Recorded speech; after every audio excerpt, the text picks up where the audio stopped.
Hello, my name is Diana Doherty. I'm the principal oboist of the Sydney Symphony Orchestra.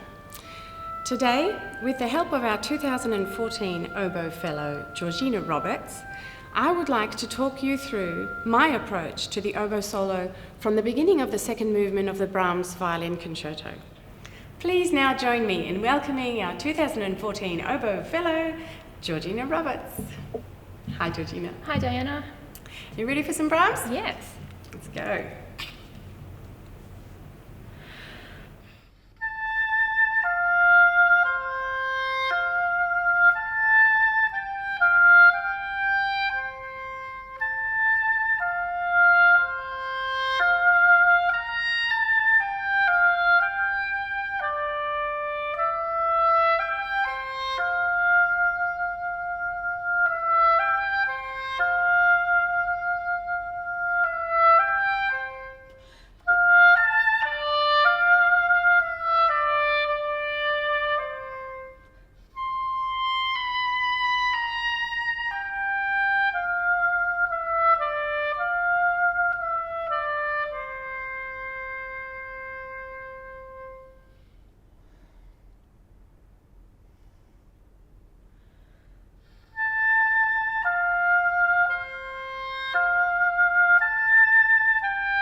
Beautiful, thank you, Georgina.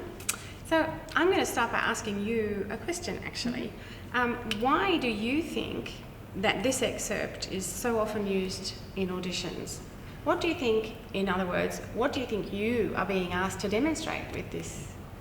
I think there are a few things. Firstly, the stability of intonation, because it's very important, yeah. quite tricky. The expressivity, just in the long phrases. And I guess like the control, because it is quite long. Yeah, well, I think you've hit the nail on the head there. I could add some things to that. Yeah. So what should we consider in our approach to it, for example? What do you think would really help bring all of those things together? Possibly thinking about all of the harmony. Well done! Exactly what I was hoping you'd say, because I think that is essential to really understanding this. In the context, of course, you know that it's a wind chorale and you are the melody on the top. Towards the end, we get these lovely counter melodies coming through from the other parts. So it's very much a team feeling, actually. And particularly with the second bassoon, the lowest voice, I think, who's sitting right behind you, I think you can really gain a lot of support with the intonation, with the phrasing, by seeing how your part interacts with that of the second bassoon. Can we just go back to the beginning and play a little bit? I'll play the second bassoon part, and we'll just examine a little bit how the parts fit together and what it is that's special about it.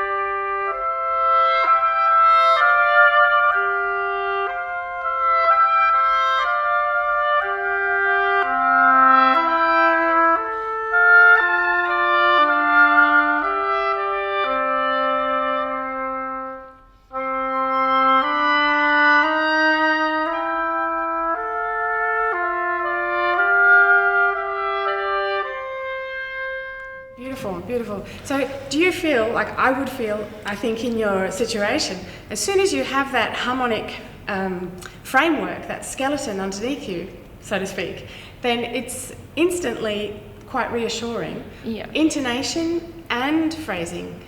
It just feels easier. Yeah. Fantastic. And that's the danger, of course, in an audition, you're on your own. So I think important is that you try as hard as you can to create that atmosphere in your imagination, that you're fitting into that ensemble even when you're playing alone. One thing that we notice in this solo is that the theme itself is really quite simple, quite bare, and it tends to repeat certain motives. But you'll notice in the harmony that when he repeats a motive, he will change the harmony each time, or change the voicing of the harmony. And this, I think, really helps with deciding where the line goes, and that's really important also for your stamina, for your breathing, and for the control over the big line, to really understand the direction, where you're heading, where's important, where it's relaxing, where it's growing in tension. I'd like to show you a couple of points on that. For example, we just play these first 2 bars.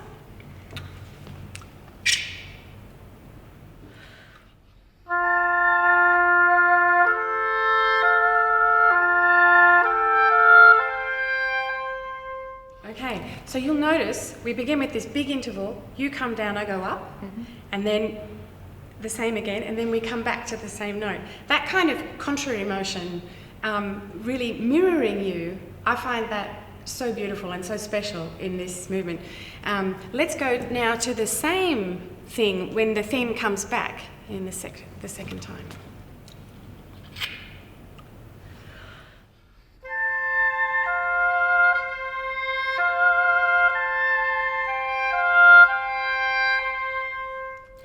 So what's happening there in the accompaniment in the bass line?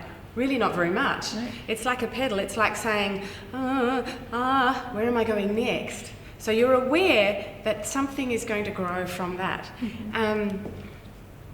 Then let's play this part.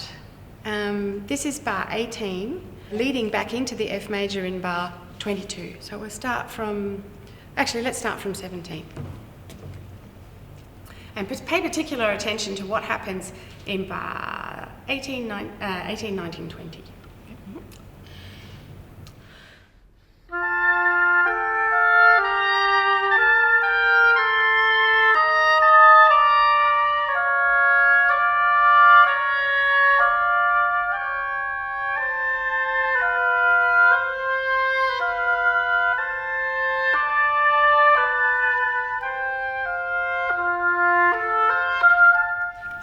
You see, there are messages in the harmony for us about how to shape our melody.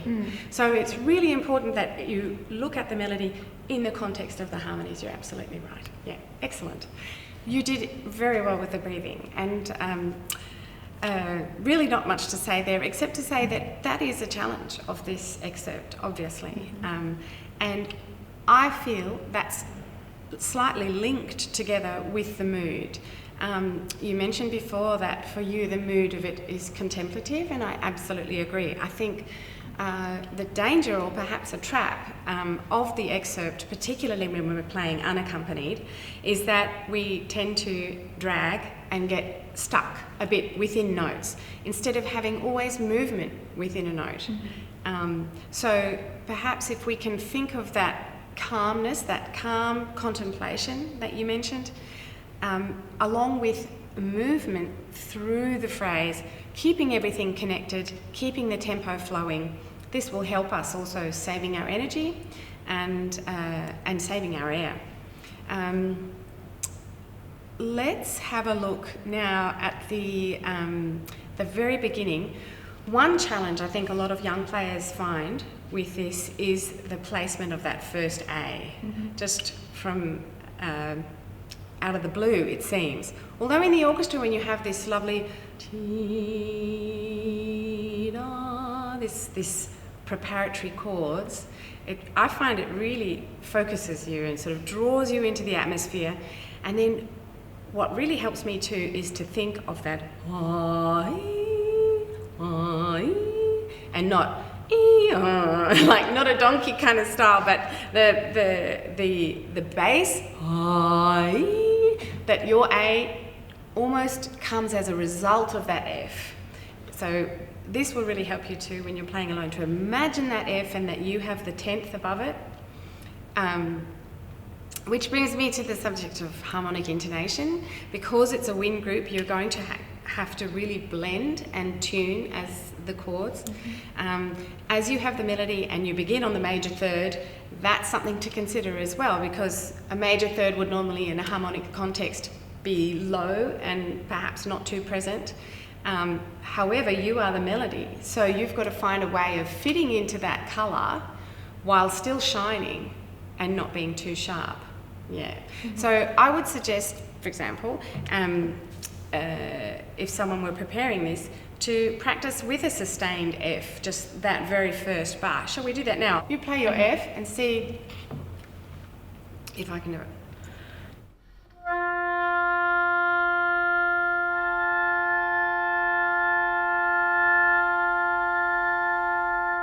Yeah. So I felt now like when I joined you, suddenly there was a resonance that was bigger than simply the sum of our two sounds. Yeah. And I think that's what you're looking for as a wind group. In fact, I would recommend, even if you're just preparing this on your own for an audition, if you've got some friends at the con or uni or whatever, get them together and say, can we just try this? Or even just a bassoonist to play that line with you and really feel how the resonance and the intonation affect everything. It's all linked. We were talking before about the harmonies. I would like you to think a little bit about how that affects the way you shape certain notes. Later on in the excerpt, we get to some long notes. Here, for example.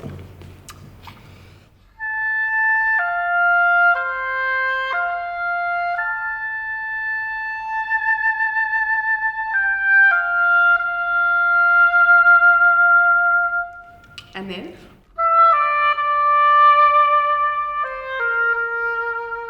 Particularly this bar, which is bar 21.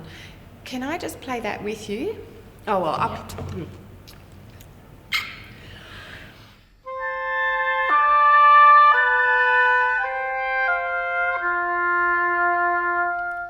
So I don't know about you, but there's no indication there for hairpins up and down on that A. But I certainly feel that the point of friction with the harmony is actually the third quaver, where I have the B natural against your A. So I think that should affect how you shape that note. Instead of, for example,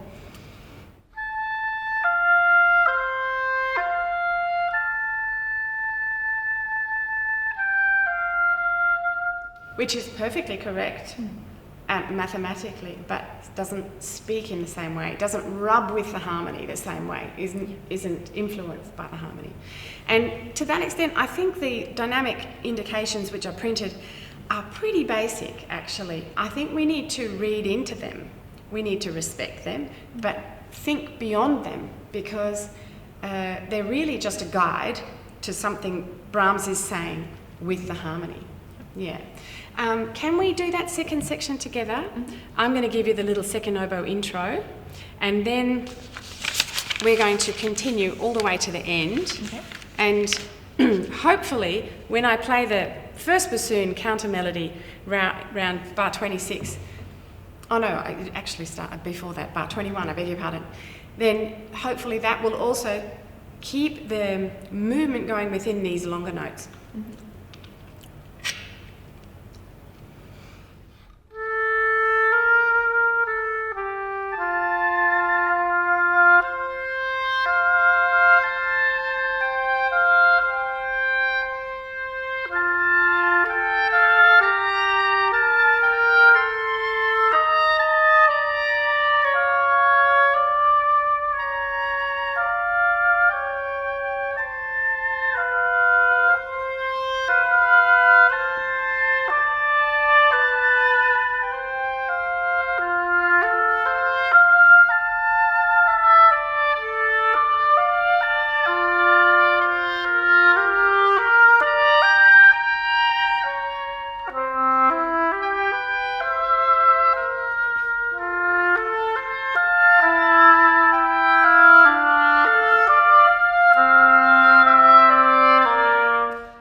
It's always a nasty one, but it's much easier in the context because everyone has the same kind of breathing together.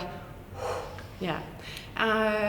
Beautiful, beautiful. I think it's so much easier to say it with harmony than with words, how you should shape that. So I would really encourage anyone preparing this to play on their own, to memorize if they can what's going on around them, and really imagine that they're not alone at all. They're simply on the top of a beautiful, beautiful kind of wave of harmony from Brahms, which is just one of the most beautiful things. The nice thing too is that you're accompanied only by wind players and everyone needs to breathe, so that actually gives you a sense of freedom. Yeah. Trying to breathe and absolutely maintain the pulse religiously is always dangerous because you don't want to come back in with an accent, for example.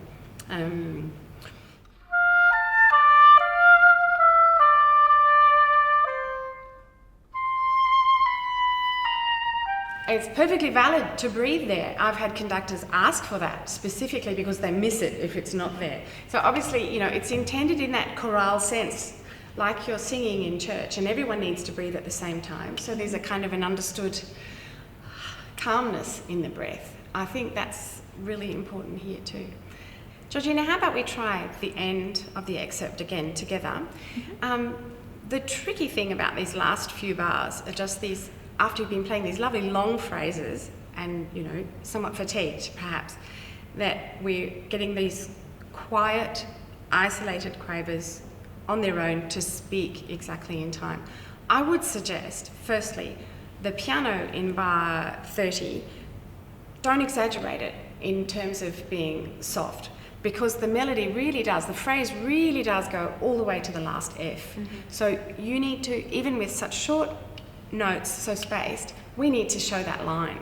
Now, on a technical level, I think too, it helps to not let the support and the air stop between each one. Ba, da, you know what I mean? Okay. And then, ba, dum, ah, ah, ah. Yeah, of course it's important as a first oboe, to place it with your body language in a way that everyone understands where you're intending it to come. But innerly, I think it's important to imagine the air is continuing, the note is still there even if we don't hear it. So let's play from the Return to F major here at 25. And we're not going to be too soft at 30. Let's say mezzo mezzo, piano, Okay. and we're going to think of the line all the way to the last F. And think of brushing those notes, much like a bow would brush across a string. Ah. Okay? Instead of a bum.